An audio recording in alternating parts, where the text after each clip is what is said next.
Hola, vamos a ver una de las herramientas matemáticas más utilizadas en algunas ramas como la geometría, como el cálculo, ¿de acuerdo? Así como en otras ciencias como la física, la astronomía, que nos permiten resolver muchísimos problemas. Esta es la trigonometría. Empezando por qué es, ¿verdad? La palabra viene de la medida de los triángulos. La trigonometría es la relación que existe entre los lados de un triángulo rectángulo.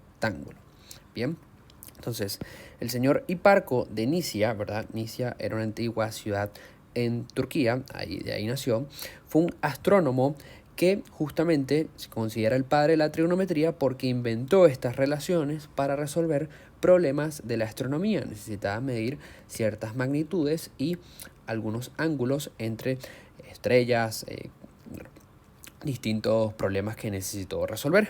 Entonces, si refrescamos lo que es un triángulo rectángulo, es aquel en donde uno de sus ángulos es un ángulo recto. Esto quiere decir que mide 90 grados. Por lo tanto, como la suma de los ángulos internos de un triángulo tiene que dar 180, los otros ángulos se consideran agudos, son menores que 90. Bien, los lados adyacentes, los lados que parten del vértice que tiene el ángulo recto, se denominan catetos, y al lado que está enfrente del ángulo recto se denomina hipotenusa. Bien, son los mismos lados, así se le llaman en el teorema de Pitágoras también. Ahora, este Hiparco de Nicia lo que se dio cuenta fue que estas relaciones, ¿verdad?, dependían, el valor se repetía, pero dependía del ángulo entre esos lados. Y así fue que definió en principio tres identidades trigonométricas llamadas seno del ángulo, coseno del ángulo y tangente del ángulo. Vamos a ver que no son las únicas que existen, aunque estas tres son las más populares. El seno del ángulo se define como el cateto opuesto al ángulo dividido la hipotenusa, el coseno del ángulo, el cateto adyacente al ángulo dividido la hipotenusa, y la tangente del ángulo, la división de los catetos. ¿De acuerdo?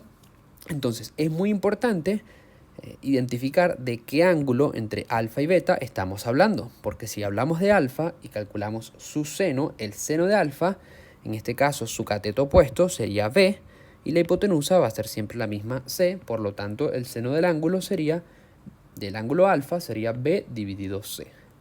El coseno del ángulo es el cateto adyacente a este, es decir, a dividido c, mientras que la tangente del ángulo es el cateto opuesto b dividido el cateto adyacente a.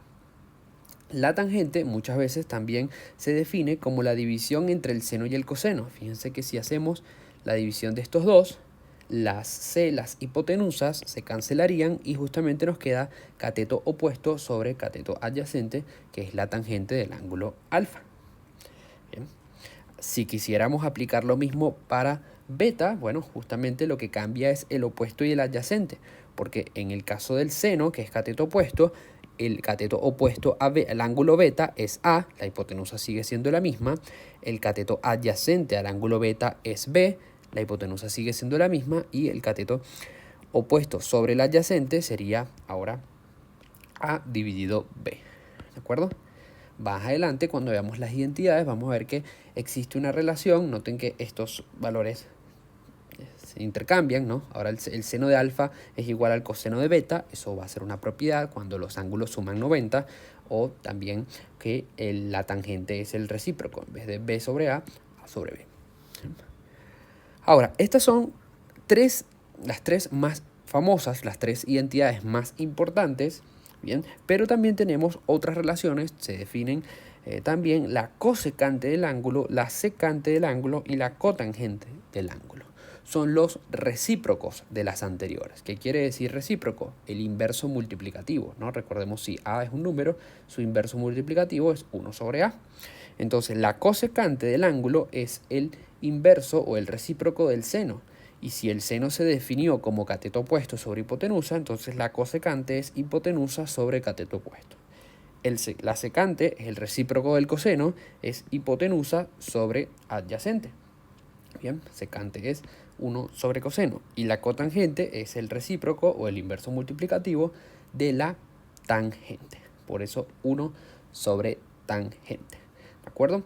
Entonces, en general, para resolver la mayoría de los problemas, basta con dominar estas tres, pero de vez en cuando hay ciertas identidades o ciertas expresiones que puede ser más fácil escribirlas en función de estas últimas tres.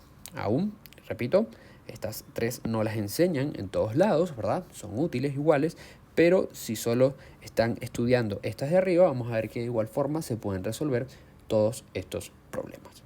Bien, en el siguiente video veamos algunos ejemplos básicos, algunos ejercicios para utilizar estas identidades y resolver o calcular algunos lados.